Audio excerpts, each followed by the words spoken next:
What is going on in college football as we move into preseason win totals season? Where does your team stand? Today we'll take a look at some of the most intriguing win totals in the Southeastern Conference. It is February 13th, 2024, the last one on the face of this planet, and the first one in the new studio. If you're watching live on YouTube, welcome to the new digs. All right, this is going to be our home here for the foreseeable future with college football season, with spring football, with all that has to do with this sport. This is where we're going to be shooting our content, so we're glad to have y'all in here, man. It's a new era.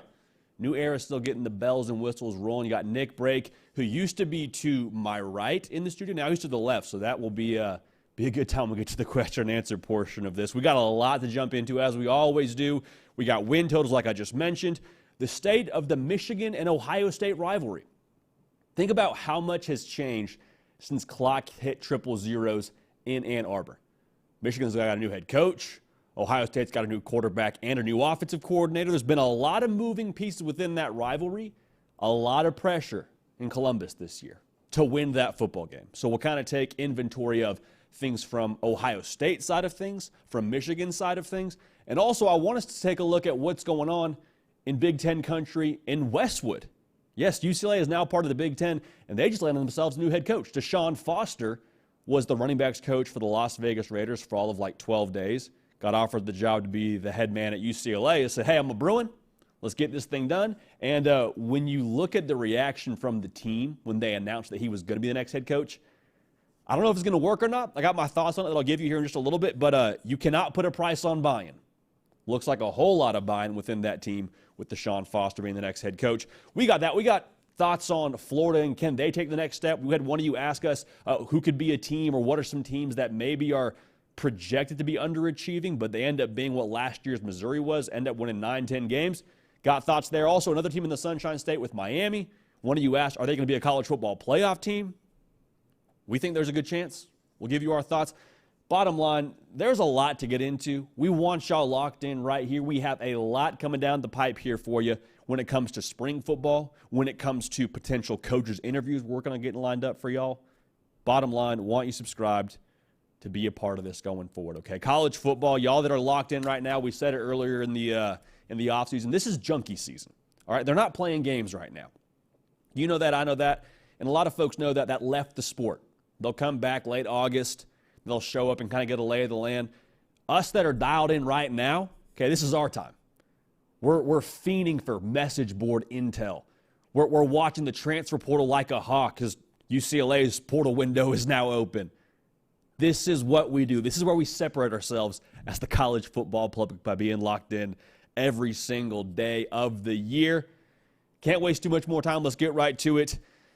What are the most intriguing win totals in the SEC? FanDuel put out some win totals. First things first, FanDuel, stop playing around. Sponsor the hard count. Right, moving right along. Got a few win totals I want us to unpack here together because you look at these and it's a new lay of the land. Like you see the win totals for teams like Texas, who we're not going to talk about right now, teams like Oklahoma, who are joining the SEC, who we will actually talk about. I want to start with Alabama, though. Their over-under win total is 9.5 wins. The post-Saban effect is looking like it's taking place here because Alabama was a college football playoff team last year, and now Vegas is saying, we'll see if they win 10 games. And when you look at Alabama and the task ahead for them, I think there's some fair conversation to be had about it being an uphill climb. Because last year's problem for you in key games, you think the Texas game, the Michigan game, if you're Alabama, how one-dimensional the offense ended up being. Jalen Milroe isn't incapable as a passer, but he wasn't super consistent. And then you lose some key playmakers like a Jermaine Burton, like an Amari Niblack, like a Jermaine Burton, or excuse me, like an Isaiah Bond. I already mentioned Jermaine Burton. Kalen DeBoer's system offensively, what he was so successful with at Washington that gets you fired up, assuming it's a version of that offense that Ryan Grubb ran and is going to probably take with him to Seattle. Whoever the OC is, the bottom line is it's probably with Kalen DeBoer's oversight. Maybe he's the offensive coordinator there too, and I think that would be the way that I would go if I were in Tuscaloosa. I digress. It was with a very different skill set at quarterback with Michael Penix Jr. than what Jalen Milroe brings to the table. It's not a bad thing. I'm just saying that's a very real thing you have to address now going forward in 2024. So what that probably means is you need to ask a little bit more of the defense to hold it down early on at least, to get the offense rolling a little bit. Now, the defense, while there's a lot of talent on that roster, pretty much top 2 classes exclusively in Tuscaloosa, thanks to Nick Saban, even with guys leaving through the portal, there's 33% returning production from a season ago. And the production, again, super talented, a little bit unproven, but the bigger part to me is the leadership you lost with that 33% returning. I mean, that's 66% give or take coming back for you. Curious to see how that looks. Very curious to see how that looks. Now, Malachi Moore will be back for you, obviously, leader of that defense. The schedule for Alabama is not kind. You got Georgia, you're at Tennessee, Missouri, who's going to be a top 10 team, you're at LSU. I would anticipate that being a night game in Baton Rouge. You're at Oklahoma, who knows what they're going to be. And then you got Auburn in Tuscaloosa. And Auburn, quite frankly, feels like they should have beaten you a season ago. It took all the way to 4th and 31 in a superhero play that will go down in history in Tuscaloosa with Jalen Milroe to Isaiah Bond. So to go the over on 9.5 wins, you probably need to be 4-2 in that stretch. That's tough. It's a very difficult gauntlet ahead for Alabama. Very intriguing, though, seeing that 9.5 wins. So we'll see what happens there. Now, this was another one that kind of jumped off the page whenever you first saw the win totals or did this whole win total exercise. Oklahoma, their over-under win total is 7.5 wins. You saw this, and you saw that number next to that logo, and you're like, oh, easy money. 7.5 wins? Oklahoma, outside of that first year for Brent Venables, pretty much wakes up, rolls over out of bed, and they win 10 games. That was kind of how they had gotten down over the course of the last few seasons under Lincoln Riley, and this past season with Brent Venables, once he got his feet underneath him. You take a closer look at this thing, they have 44% production returning back on offense. Got a new quarterback now in Jackson Arnold. Super talented, 5-star cat out of high school. Saw some good things in the bowl game, saw a lot of things that he needs to clean up. And the schedule itself is brutal, too. You got Tennessee, which will be a battle of 5-star quarterbacks, Jackson Arnold and Nico Iamaleava, both from that 2023 class. You're at Auburn. Tough place to play, especially early. That'll be end of September. You got Texas in the Cotton Bowl. Pretty self-explanatory how difficult that will be. You're at Ole Miss. You're at Missouri, both going to be top 10 teams to start the year. You got Alabama, and you got at LSU to finish the season. So if you're Oklahoma, you're looking at this thing and saying, all right, welcome to the SEC, baby. Let's go. And to be clear now, I tweeted about this yesterday saying, hey, Oklahoma, their over-under win total is wild, and so is their schedule in the SEC. Like, I can't wait for this. A lot of the good folks in Norman responded and said, hey, we have no problem earning our keep. We have no problem earning our respect the first year in the conference. So the same sentiment that Texas had last year walking into Tuscaloosa, the same sentiment I think Oklahoma has their first year in the SEC, which is we want all the smoke. Bring it on. We're here for a reason. We're here for it. All right, let's roll. I think the defense is going to be pretty solid. 79% of the production is back from a season ago, including Danny Stutzman, including Jaron Kanik. PJ Adebarare is going to be a stud. Like, he gets another year under his belt. I think the defense will be solid and continue to look Brent Venables-ish. The way that Oklahoma passes that 7.5 win mark is going to fall on Jackson Arnold. Can he find his mojo early and kind of get comfortable as the guy?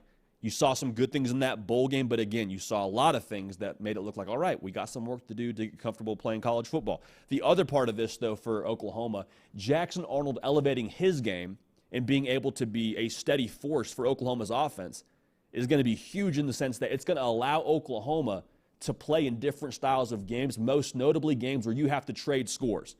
You look at that schedule, there's a lot of teams that you're like, okay, we may get in a shootout with these teams. Texas, you know what you're getting with them offensively. Steve Sarkisian, Ole Miss, LSU, Tennessee. The bottom line there, if you can be able to be steady offensively based on what Jackson Arnold brings to the table, they'll be okay with that 7.5 win total. But I can't wait to watch it. I can't wait to see what happens there. Now, this is a really curious one that I'm excited to see what happens. Texas A&M, 8.5 wins is what Vegas is putting that over-under at. And Oklahoma was a team last year that sort of defied punchline culture and kind of made a lot of people look silly from receipts on Twitter from the year before.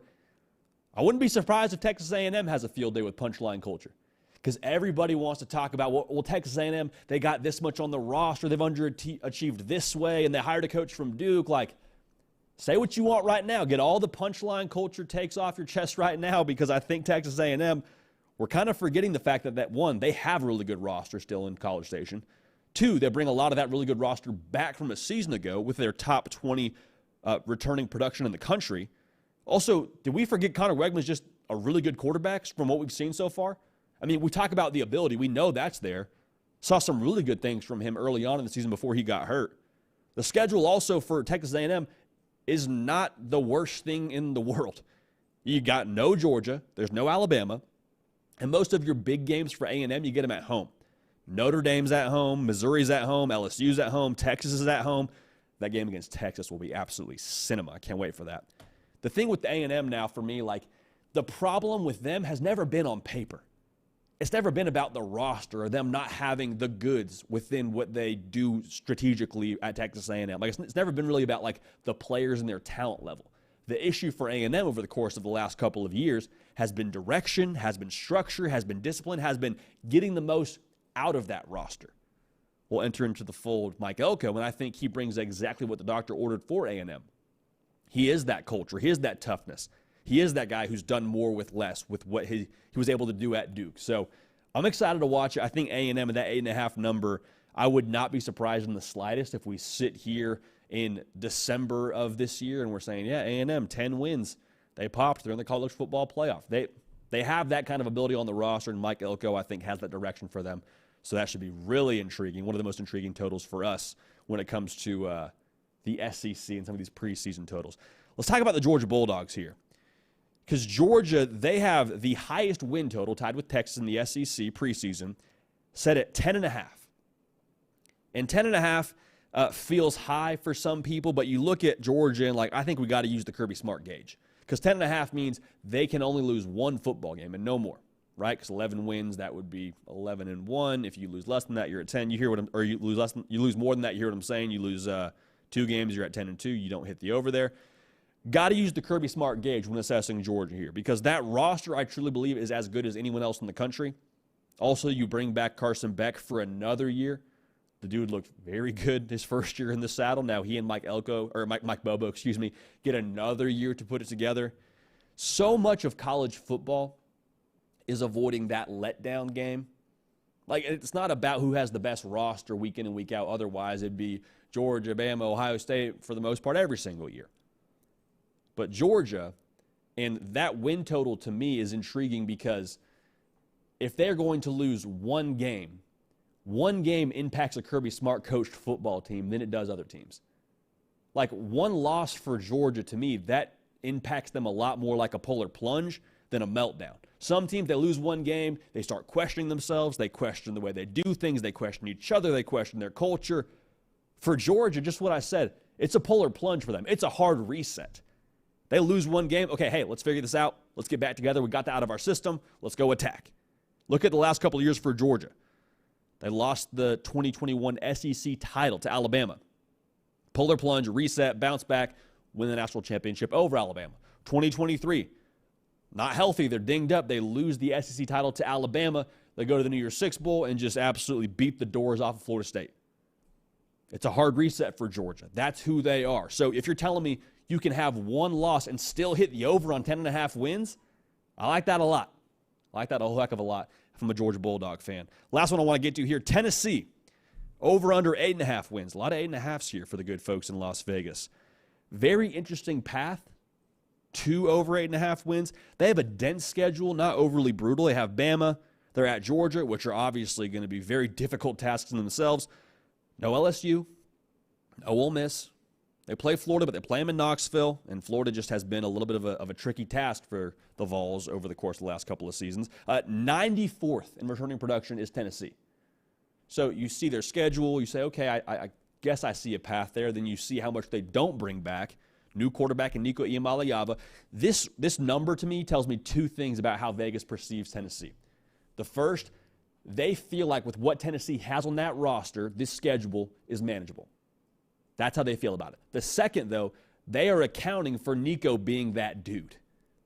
That's the only way that I look at this thing. I think they believe that Nico Iamaleava could end up being that guy that propels Tennessee to over 8.5 wins.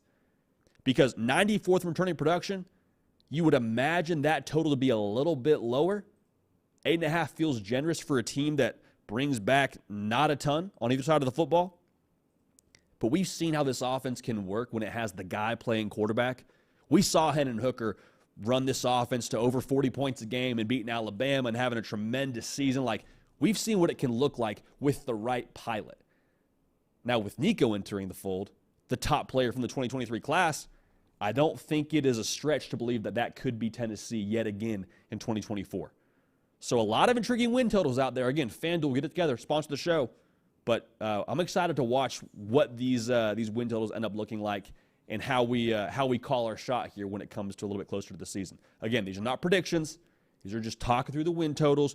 We will give you predictions when we get closer into the summer and past spring football and have a better gauge for all the roster movement ahead of us. But some very intriguing win totals. Let me know which ones that you're watching most closely. Now, we appreciate all y'all that are dialed in live. Make sure that you like the video. Make sure you're subscribed to the channel, all that good stuff. Because one of you hit me up on Twitter, at JD Pickell, Joel Dobbins, and he says, what's a team that's predicted to go 7-5 or worse that will shock the country and win 9-10 games? Essentially, what Joel is asking here is who's going to be what last year's Missouri was? I got a couple of teams here for you.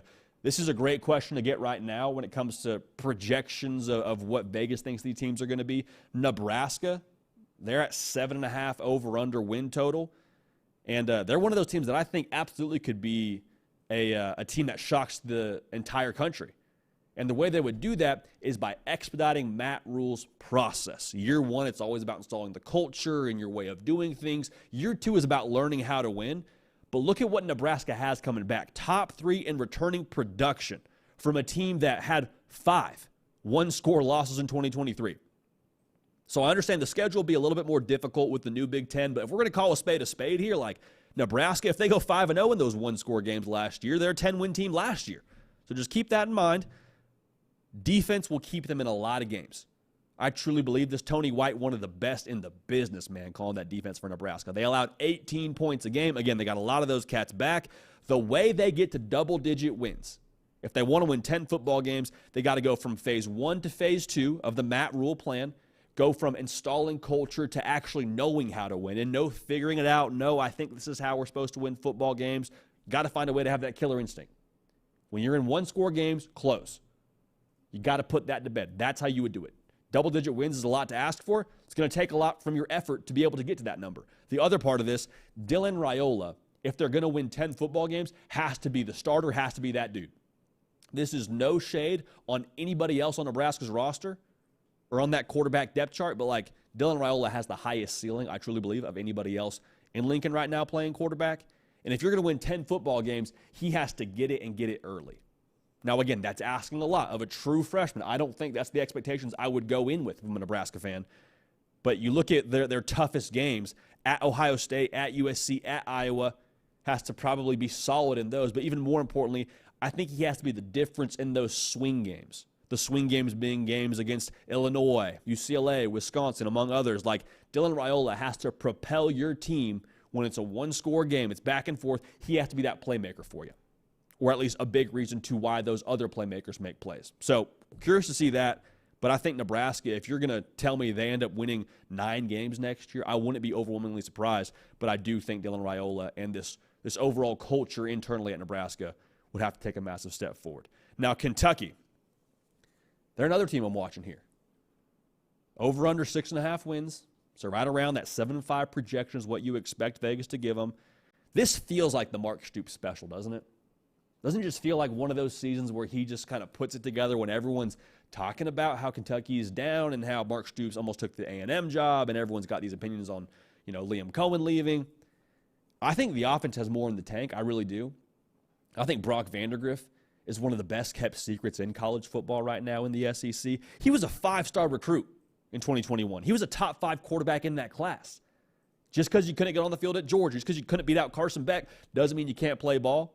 He's also got some sneaky mobility to him, which adds something else to the offense. You add that in with the playmakers like a Dane Key, a Barry and Brown. Like, we've seen those dudes. When they're up and rolling, that offense is tough to stop. You bring in a Brock Vandagriff. I like Kentucky a lot. And also Mark Stoops, with what he does defensively, I think they're going to be in good shape. So Kentucky, one of those teams that you could absolutely see shock everyone yet again and be a 9-win football team. It would not be the most surprising thing in the world to us here on this show, at least. Now, SMU, entering into the ACC, over-under win total at 7.5, 11-3 last year. Look, the ACC is wide open. Can we all just say that? Like Florida State, as good as they were last year, a lot of question marks for them. Miami, they got a new quarterback. We'll see what they are this year. Clemson, I have a ton of questions about them. Louisville, they brought in a ton of transfers, new quarterback there. Like the ACC is very much so wide open. And they got a quarterback in Preston Stone, similar to Brock Vandagriff, one of the best kept secrets in college football. Him and Rhett Lashley together had a great year last year. They went 11-3. They have real takeover potential. Do the Mustangs? They got Florida State at home. They're at Louisville. No Miami, no Clemson, no NC State. Like SMU could definitely be one of those teams that rocks the boat a little bit this year. Make some real noise. Keep an eye on the Mustangs now. I would not be surprised if they're in that double-digit win category in the ACC their first year there. Now, one more team to talk about here, Auburn. Over-under win total at 7. This has been the offseason for Hugh Freeze of raising the bar. I mean, we've seen it. He goes out and adds more players through the portal, 9 at the time of us being live. Goes out and gets a new DC and DJ Durkin. Makes himself the new play caller on the Plains. Like, I love everything about the way that Hugh Freeze has attacked this offseason because he keeps on telling us, listen, last year 6-6, yeah, it's improvement from the year before. It's not good enough. It's not going to get the job done. It's not up to our standard here at Auburn. So you're an Auburn fan, you absolutely love that. I don't think you can ignore the flashes from last year if you're an Auburn fan. And yes, there was the New Mexico State game. That is a total black eye to your season. But outside of that, you delete that from the resume, and it's like, okay, you pushed Alabama to have a miracle play, to have to beat you, which you hate that they beat you, but it took a miracle nonetheless. Okay, that's progress. No moral victories, but that is progress. Took Georgia down to the final possession, who really, I believe, was the best team in college football last year, up to Michigan. That's progress. Like, you see the flashes. And you don't want to take moral victories again, but I do think you have to account for, okay, this thing is moving somewhere. There's some real momentum here on the Plains. Haven't seen it in the win-loss column just yet, but I wouldn't be surprised if we saw it in 2024. The million-dollar question is 2 things. Do those flashes turn into the new level of play for Auburn? Do we go from they show up big against these big brands to no, they just show up every single week and they bring it to you? Is that who Auburn is? I think that's what they'd like to say in 2024. Also, does the quarterback position allow your offense to be multifaceted? That's a huge question here that we have. Peyton Thorne, right now, is expected to be the guy at Auburn. We'll see what happens after spring football. I wouldn't be surprised if we saw Auburn dip their toe in the portal market if the right guy became available. But you can't be one-dimensional in the SEC. As good as Jarquez Hunter is, as good as Damari Alston is, as good as a runner as Peyton Thorne is, you have to have something else to be able to kind of get them off balance in the line of scrimmage if you're Auburn. So Auburn definitely could be a team that makes that leap in 2024. I've actually been kind of pounding that drum for a while now. Auburn, I think, is set for a leap year, as well as Nebraska, Kentucky, and SMU, all teams that would not surprise me in the slightest if they were to take one small step for mankind and one small step for their football programs to get double-digit wins in 2024. Now, speaking of teams making some moves here, how about UCLA acting fast? Chip Kelly informs the team on Friday, hey, listen, I'm leaving for another job. In a matter of like minutes later, he takes the offensive coordinator job at Ohio State. We'll talk about Ohio State, Michigan here in a second. First, though, I want to address the UCLA side of things. Because UCLA, I appreciated the fact that they went and found somebody who went to UCLA, who gets UCLA, and Deshaun Foster. For those of y'all that don't know, Deshaun Foster was an assistant at UCLA since, I believe, 2017. He took the running back job with the Las Vegas Raiders for like less than 2 weeks, gets offered the job to come back home, comes home, he's the man. And I'll say this too, the way that the team received him when he walked in that team room, they announced their new head coach, and the team just mobs him. Like, again, I tweeted this out. I'm not predicting if it's going to work or not, but buy-in is a very difficult thing to accumulate. Deshaun Foster very clearly has the buy-in of this team. And I think that's massive. Also, sounds like Deshaun Foster is embracing the NIL perspective and the NIL landscape of college football. I love that. I think that's tremendous news for UCLA. I love the fact they went and got Deshaun Foster because Deshaun Foster isn't taking the UCLA job as a stepping stone to some other job. Like, Deshaun Foster is taking the UCLA job because I have to believe that was a dream job for him. You go and play in the Rose Bowl as a guy and be one of the best players to come through UCLA, like, and you end up getting the keys to the whole program, like that's massive. So the investment for Deshaun Foster is real. It's authentic. That's something that's hard to account for in college football. And I want to make sure that we get this out there too. Like, you can win at UCLA. And I know that sounds crazy based on, the last couple of seasons for them, but like, let me just be very, very clear. There is talent in California and there is money in LA. And if you win, if you give them a reason to give you money to help you land top talent, and you put a rope around the state, or at least Southern California, you can get the guys to win. Okay, I mean, the problem isn't that you don't have access to talent. The problem is you haven't really attacked the recruiting side of things probably as heavily as you need to. The other problem is you haven't won the recruiting battles you need to get those guys to stay home. Like the top guys typically will go to places out of state. Brandon Baker, great example.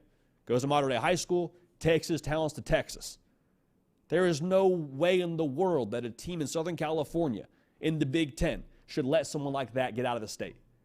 C.J. Stroud, Southern California kid, goes to Ohio State. We can keep going on the list here. Amon-Ra St. Brown, another modern-day kid. He goes to USC. Not really a leaving the state kind of thing, but UCLA lost that battle, wasn't able to land him. So what I'm trying to say here is tons and tons of talent. If you can keep it in state, you can win. All right, now it may not be the same as a state like Texas or Georgia or Florida. That's a whole other debate for another time. But I want us to be on the same page here. If you recruit California well, if you recruit the top percentile of that state, you can compete on a national level. That's going to be a major task for Deshaun Foster his first season in Westwood. But overall, I was a fan of the hire. I was encouraged to see that if I'm a Bruins fan. Landing one of your own to be the head coach there. But with every head coaching move, there's always two sides of the story. So that's the UCLA side of things with Chip Kelly leaving. But Chip Kelly is now going to be the offensive coordinator at Ohio State. This is a massive get for Ryan Day. We talked about it a little bit as soon as the news broke. But having Chip Kelly being your OC in Columbus, for Ryan Day to pass off play calling duties to somebody else, I said this before, I'll say it again right now on our live show. This is the first time we've gotten together since the live or since that news broke in a live capacity. Like, Ryan Day being an offensive guru, that was kind of his calling card. That was his baby, was calling plays. That was what he was known for. And so when you pass off that responsibility, internally there is a major trust factor involved with whoever you pass those play calling duties off to. Now, who better to pass the play calling duties to than someone who called plays for you as a quarterback at New Hampshire? And that's exactly who Chip Kelly was. He was his OC when they set records together at the collegiate ranks. So I love the trust factor there. I think that's massive. I also think from a personnel perspective, this fits exactly what Chip Kelly has done well with. Quarterback with some wiggle to him and Will Howard. Maybe not the burner of all burners, but a guy who can hurt you with his legs. You got to account for him. And then also not one but two really good running backs to run those two back sets. Quinshon Judkins, Travion Henderson. That's going to be filthy. It's going to be very, very filthy. So I'm excited for that. But let's take a little bit of a deeper dive into this whole thing when it comes to the Michigan and Ohio State rivalry. Because the pressure on Ohio State, I think, is worth unpacking together. Because what Ohio State's done this offseason, let's be clear, made a lot of high-profile moves. Put it another way, they made a lot of noise, all right? And when you make a lot of noise, you get a lot of attention. When you get a lot of attention, you get a lot of pressure. As if they needed any more pressure in Columbus, Ohio. As if they needed any more of a reason to have expectations as high as they are, which is always beat Michigan, win the Big Ten, win national championships. Going 0-3 in Michigan the last couple of years was enough to turn the pressure meter up to 1,000. Hit 1,001 when Michigan ended up winning the national championship last year. And now you go and hire a Big Ten head coach from UCLA and Chip Kelly to call your plays. You land one of the best quarterbacks in the transfer portal. When your starter could have stayed on your roster if you had told him you're going to be the guy next year. You go and land the best running back in the transfer portal in Quinshon Judkins, the best player in the transfer portal in Caleb Downs. A lot of high-profile moves, a lot of noise. Okay, a lot of noise. And I said this yesterday, if it's not now for Ohio State, the feeling, I think, for a lot of folks in Columbus, fair or not, would be, when's it going to happen? We just went and got this awesome OC. We got all these great players on our roster. Also, by the way, we bring back pretty much everyone on our defense. That was a top 5 unit a season ago. The pressure is enormous because of what they have in-house. Now, to be clear, they welcome that pressure. The feeling in Columbus is no pressure, no diamonds, baby. This is what you sign up to go to. This is what you sign up for when you go to Ohio State. And the thing that I love is everybody that is in the boat for Ohio State in 2024 they have all re-signed up for it. Whether it was Chip Kelly taking the job, whether it was the guys that got through the portal, or whether it was the guys that decided to come back for another year in Columbus, they knew what it was. They weren't coming back saying, oh, I guess we'll hopefully win 9 games and that'd be a good season for us. No, they all have laser focus on the mission. And so the pressure is enormous, but again, no pressure, no diamonds. And obviously a ton of pressure, and the pressure will reach an all-time high in that game the last week of the season at home. Decent chance we're there against Michigan. Now, Michigan, the whole thing with them is very interesting because coming off of a national championship run, you would think there would be that pressure to repeat. And there still is a ton of pressure. But I think in some ways, with the way that this rivalry is shaping up, there's going to be a lot more pressure on Ohio State. Like for Michigan, it's pretty much a new cast of characters in a lot of ways. Now, not to say there's not some key pieces back. Donovan Edwards, key piece, he's back. Mason Graham, Kenneth Grant, who's a stud in the middle for that defensive line. He's back. Will Johnson, Colston Loveland, like a lot of key pieces back. But returning production, Michigan is 128th in the country. 128 of 134 teams. Oh, by the way, new quarterback. Oh, by the way, new defensive coordinator in Wink Martindale. New coach in Sharon Moore. And so what I think you should assess this season with, if you're a Michigan fan, not to lower expectations, but I do think it's fair to have a fluid opinion of what Sharon Moore's Michigan team is going to be. Like, the good news if you're a Michigan fan is you don't have to wait to see what Sharon Moore is going to be as a head coach. Like, I think a lot of folks in Columbus have quite a few born on third base jokes in the can they're waiting to use. I'm just telling you right now, I don't think those jokes apply here.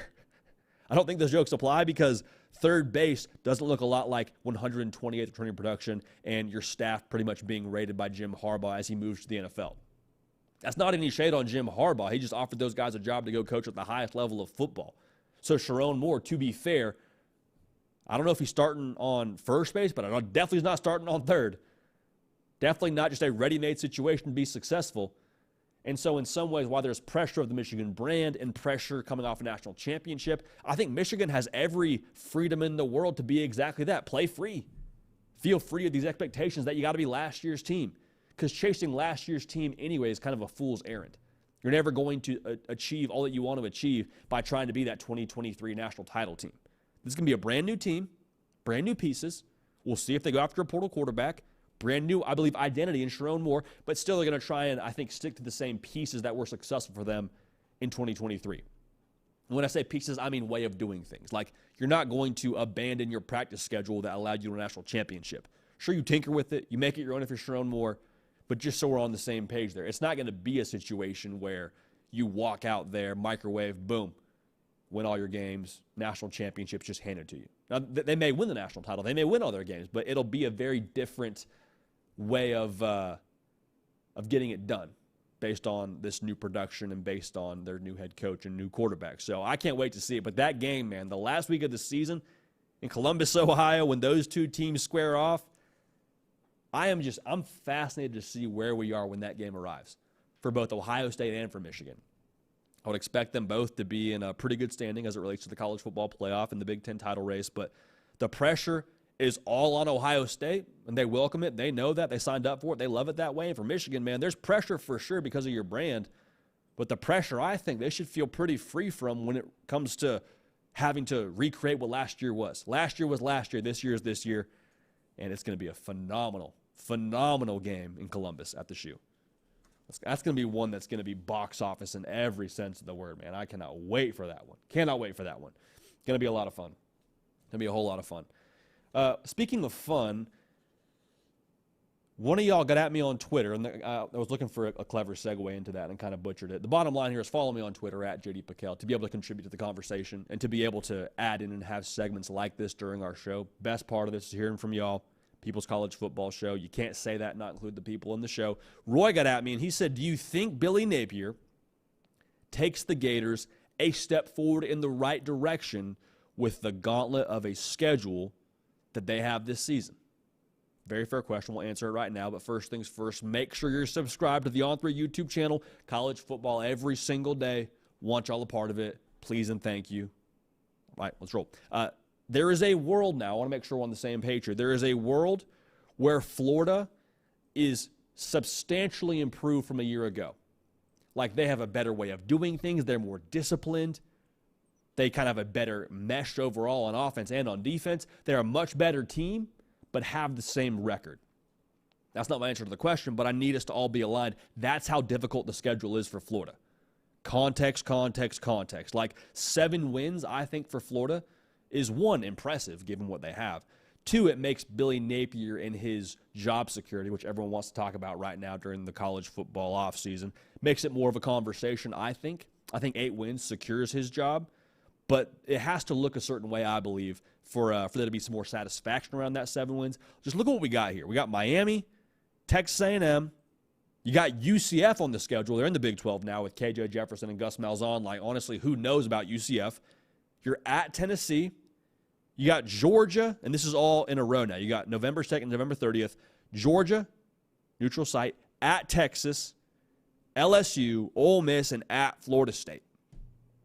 That is the Hunger Games for Billy Napier. That is the Hunger Games for this team in 2024. Make no mistake about it.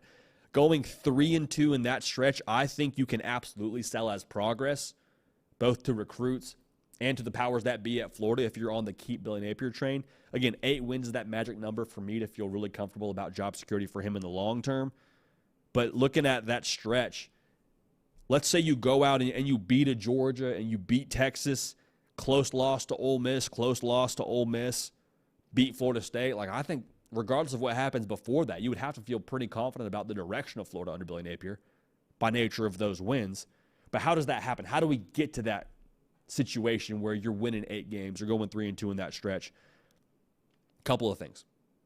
One, I think the right things that you're doing behind closed doors, if you are doing the right things behind closed doors, I believe they are, that has to finally transition to the field.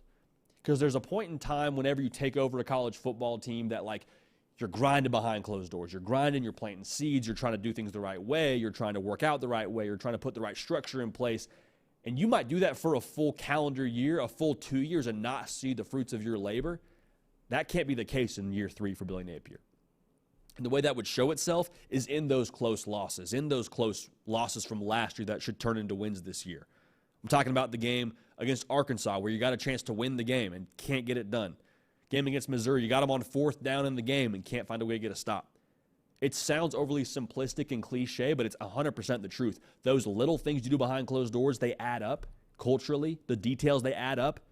That has to be something that they are able to use to their advantage in 2024 to reach that win total they want to reach. The other part of this is they have to find a way or find someone on this roster to elevate them and be their change agent. And what I mean by that is when the roster is even, when the playing field is even, whether it's a momentum thing during a game or whether it's the score is tied, whatever it ends up being, you got to have your dude that you go to that takes you to that winning level. Now, that could be Graham Mertz taking a step forward another year in the system at Florida. That could be Eugene Wilson, who was an absolute stud as a true freshman in Gainesville. Whatever it is, whatever it looks like, you have to have somebody that elevates you to that next degree to be able to win those close games, to be able to win when the playing field is even. So the bottom line here is we have to use the proper context when we evaluate Florida. Just have to. And that sounds like I'm kind of copping out here for Florida, or I'm trying to make an excuse for Florida. I promise you I'm not. I just think it's very, very rapt to rely more on the eye test when we assess progress for Florida. Now, far be it for me to tell you they can't make a bowl game and win 8 games. Like, I'm not saying it's not possible, but I am saying relative to how you feel about Billy Napier in the long run, don't be married to that win-loss number. If you are, it's your criteria, that's fine. But talking about success of Florida in 2024, look at the win-loss number for sure, but then also look at the way they looked in some of these games. Now, if they walk out there against some of these teams and just don't even look, comparable, if it's just a clear, like, hey, this is not going the right direction, then we can have a different conversation. But again, context, and eye test is going to give us a lot of information in 2024. So appreciate Roy shouting us out here and giving us that question. That was a really good thought. And fun to hear from y'all, man. Fun to hear about your thoughts on Florida and fun to hear about where you think this whole thing is headed. So appreciate y'all getting after us there. Another one of you got at me and said, Big Love 78. Also great handle here from Big Love 78. He says, is Miami a college football playoff team in 2024? Now we have to reset our way of thinking yet again and understand our playoff field this year. It's no longer that 4-team deal. It's a 12-team operation here in 2024. Regardless of how you feel about it, that's the truth. I think it does help Miami in this sense. The over-under win total for them in 2024 is 9.5. Now, to be clear, I think 10 wins, most places, should be good enough to get you in the dance. Is 10 wins good enough to win the ACC? I don't know. But if you win the ACC, you are in that deal. Make no mistake about it. And Miami last season, I keep using this qualifier as much as I hate it, but we got to do it anyway. Miami was a knee away from being 8-4. Now that's all woulda, shoulda, coulda talk. I understand that. They went 7-5. But just so we're on the same page, they were almost 8-4 last year. Instead, they went 7-5, still progress. But what I said earlier in the show, what I've said throughout the course of this offseason, I still wholeheartedly feel in my soul. The ACC, man, God bless them. It's wide open. It's anybody's game. And I love Florida State. I love Clemson. I love NC State. I don't know what I'm getting in any of those teams this year. Louisville, I mean, they got double-digit transfers yet again. The Brom squad, man, giving that whole team a makeover yet again. Tyler Shuck running it back for year 7. I don't know what they're going to be. Same thing for Miami, but I do know they got a quarterback now that has a ton of ability. Now, he struggled with some fumbles last year, but in terms of what he does throwing the football downfield, much better than what you had in-house. So what I'm feeling here if I'm Miami, what I'm feeling if I'm a Canes fan, is I think we got a guy who can propel this offense to look a lot more like Shannon Dawson's style of offense than what we had a season ago. And when you got a quarterback now, we say it all the time on here, if you've tuned in for any length of time, you know this. If you got a quarterback, baby, you got a chance. Miami's got a quarterback. Now, how does he fit in this system? How does he acclimate? It's obviously a huge part of this. What do they do when it comes to helping him with weapons downfield? Also a big part of this. But based on last year's nucleus, and installing Cam Ward into that, I have some cautious optimism. Now, speaking of nucleus, a lot of young talent on this team from Miami. You got a 2023 class that contributed in a big way last year. Right off the bat, Francis Mauigoa just absolutely abusing people when he got out on the screen plays or in the run game like he was a dog. It's fair to say he was one of, if not the best player on Miami's roster last year. Ruben Bain, another cat that wrecked shop on the defensive line for them. Like, they got some young talent in that 2023 class that was top 10 in the country that maybe you didn't see on the field last year, but they're going to cycle up. They're going to have a chance to contribute in 2024. So I think overall, the talent level, the headline with Mario Cristobal, when you hired him, was he's going to be a dog in acquiring talent. And who's to say he's not still going to be a dog in that second portal window? Could see it happen. Just saying, I could see it happen. Now, here's the biggest part to me. Here's the biggest excitement factor for me when it comes to Miami. And we said this when Mario Cristobal got hired. We've said it ever since. He's a guy that knows what it's supposed to look like. He knows what it's supposed to look like in Coral Gables. Why? Because he's been around it. He is loyal to the soil. He grew up around Miami. He went to Miami. He knows what that thing looks like when it's buzzing, when the standard is where it's supposed to be. And so for Mario Cristobal to have seen that, it's much easier for him to implement that and get that installed correctly. Now, I don't think anyone on staff would tell you last year it was properly installed or it was where it needs to be. But it's much more of a confidence for me knowing that you have somebody there that's been there, done that, seen that, and now elevating his team to get there. It's a story that sticks out to me probably from a couple of years ago about Mario Cristobal in Miami. They were going through, I think it was during spring football, maybe his first year there, and they're going through a scrimmage, and they have a solid play downfield. I want to say it was either a touchdown or it was a long gain, and Mario Cristobal tells the ref, hey, drop the flag. I'm sure the ref was probably like, what? And he's like, no, throw a flag on that play. He's like, there was no penalty. He goes, no, I know. Throw the flag. Bring it back. And the reason why he did that wasn't because he thought there was a penalty on the play. The reason he asked the ref to throw the flag was because he wanted to build his team's response mechanism. He wanted to see what they did when they were met with a negative circumstance, when they had to respond, when they had to find a way. Who were they going to be? Now, again, I don't think they're there just yet based on last year. But given their third year now to install that culture, given the talent they have on this roster, and given just the huge question mark that I think the ACC is, and given a quarterback now that can really make something happen for you, I'm excited about Miami. So if you get the over on that 9.5 win total, I think you stand a pretty good chance to be in that 12-team playoff. Heck, if we were to make our call today, I'd have a hard time not putting Miami in the ACC title game Maybe we pick them to win the whole thing. I don't know. But the bottom line here is Miami is continuing to trend the right direction. A lot of folks have a take on Twitter, have their opinion out there. Guess what? Twitter's not real. Twitter's not real. What happens between the white lines, that's what's real. And Miami, I believe, is continuing to trend the right way between those white lines. So can Miami be a playoff team? I don't see why not. I don't see anything standing in their way of getting that done. So let me know on Twitter. Let me know on Instagram, again, where things are not real, but we have a real conversation there. At JD Paquette, let me know how you feel about the Canes in 2024 and their playoff chances. How about it, huh? Great day to be alive, great day to have y'all a part of the show, man. What we try and do is bring a mental vacation to y'all when it comes to what this show is. You got a lot going on. You got work, you got family, you got personal things going on. Valentine's Day is tomorrow for all my guys. Shout out to y'all. Get your girl some roses. We got a lot going on in life. This is a place where we want y'all to be able to kind of exhale, talk about the greatest sport in the world, enjoy some communal back and forth, and just have a good time. So we appreciate y'all being locked in. Hey, very excited to let y'all know this show, The Hard Count, is brought to y'all by some of our new friends to the program, good people over at Manscaped. Now, Manscaped got a ton of tools for y'all to use. I'm a big fan of their facial products, all right? Now, for me, I shave right before the show, shave my face, that is, right before the show, like probably a good, like sometimes it's 5 minutes before we go on air.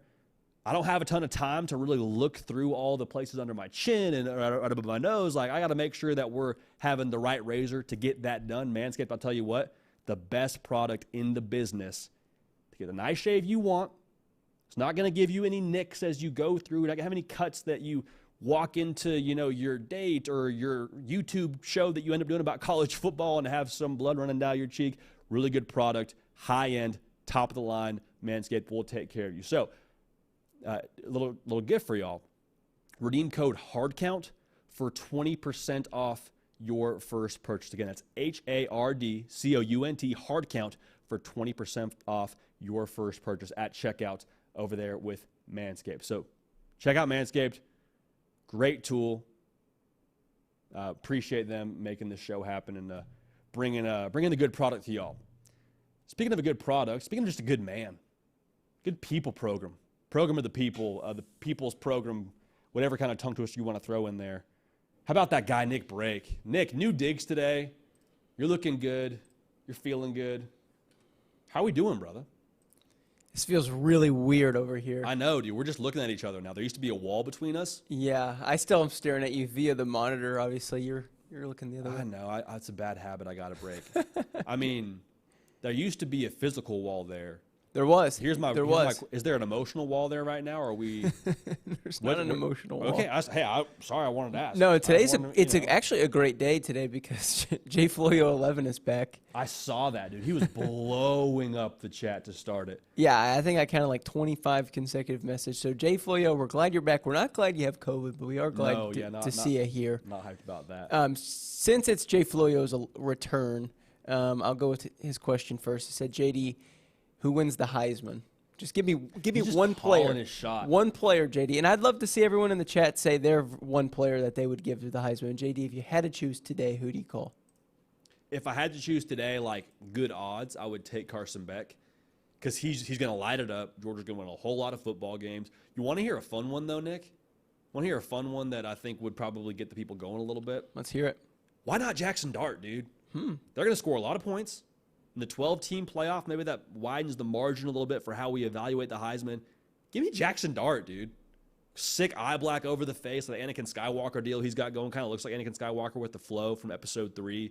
Like, Jackson Dart will be very early on my my Heisman odds or my Heisman power rankings. Mm-hmm. One more fun one, Dylan Gabriel. He's going to put up numbers like Goodwill Hunting. That offense is going to play to his skill set.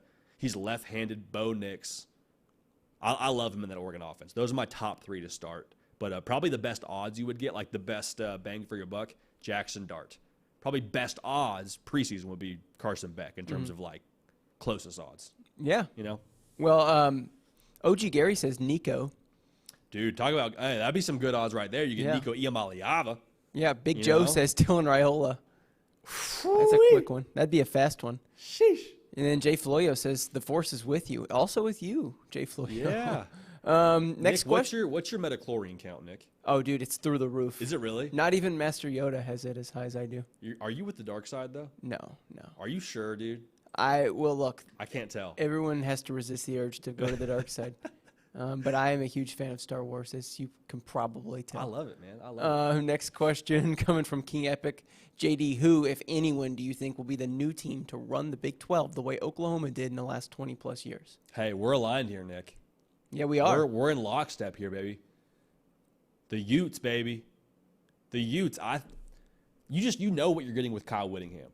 You know what you're getting, like that meal you order at your favorite restaurant every single time. You know it's going to be good. You know it's going to have what you're looking for. Mm-hmm. And you know the floor for it is extremely high. That's Kyle Whittingham. Now, they bring in Cam Rising for another year. He said run that back, Turbo. But, I mean, even when he leaves, I feel confident they're going to recruit well. And when I say well to their system, it might not be all the 5 stars, but it might be, that high 3-star, that guy that's a 2-star that fell off a lot of people's radar, and they landed him and made him an all-conference kind of player. Like, that's just how they get down. So Utah, I think, is absolutely one of those teams that's going to be up there for the Big 12 takeover. Now, if we were in it for clicks, we'd say Colorado. We did not say Colorado, so we're not in it for clicks. How about that? Hey, how Arizona about it? could be one of those two. I mean, Texas Tech. I love Texas Tech. Joey McGuire is building an empire out there in Lubbock. Is it as wide open in the Big 12 right now as you think it is in the ACC? I would say more wide open because I think awesome. I think for the ACC, as wide open as it is, I still probably have a group of like 4 suspects between, and I'll miss some here, but we'll just rattle them off: Miami, Clemson, Florida State, NC State will probably be. I mean, Louisville maybe. So like, yeah, you have your same 4 or 5. For the Big 12, you can make a case for a lot of these teams, from Utah to Arizona. Who knows what Colorado's going to be? And I'm not calling my shot for Colorado, but if we're going to cover all our bases here, like, who's to say Shedeur Sanders and that team don't elevate in 2024? Texas Tech, like we got TCU has shown they can pop. Oklahoma State, like we could go down the list there. I think the Big 12 has more teams that would not surprise me if they won that conference. Yeah, absolutely. JD, a couple more interesting points in here. Jared Stidham, I love this question. JD, what wide receiver is going to be the face of college football like Marvin or Rome was last year? Ooh. I'm assuming we're talking 2024 here. Yes. Because my answer would have been Jeremiah Smith, and he might end up being the face of college football anyways. Well, I think it could be any player on the board, but honestly, he may be just next year already. He might just be that dude. Like, we sat here with Charles Power, and he's like, Marvin Harrison Jr., real good. Jeremiah Smith, at this stage of the game, better than where he was coming out of high school. And I was like, oh, shoot. All right, Charles, talk that cash. I'm trying to think of some other guys here that could be the face. I mean, I think Isaiah Bond at Texas is going to be phenomenal right from the jump. I'm sure I'm missing somebody here that I'm being put on the spot and just missing outright. So I'm trying not to do that right now.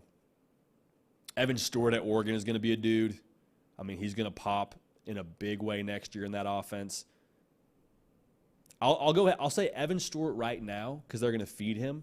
But I think Jeremiah Smith long term is he's got the next great one. Mm-hmm. Yeah, absolutely. OG Gary, we're going to go back into the discussion for a little bit with the NCAA versus Tennessee. How worried should we be about the change that's coming with college football because of this? Aren't teams going to have structured contracts, or are teams going to have structured contracts and buyout fees to deter overruns from the other schools? JD, are you worried, or do you think this is going to blow over? Do you think this is going to work out well for college football or not? I think it's going to force some change. And I think, as with any change, you're going to have some division on that. I think change is going to make some people happy, and it's going to also burn quite a few people in the process. Now, what that looks like specifically, we're going to have to wait and see because we just, quite frankly, don't know what we don't know at this point in time.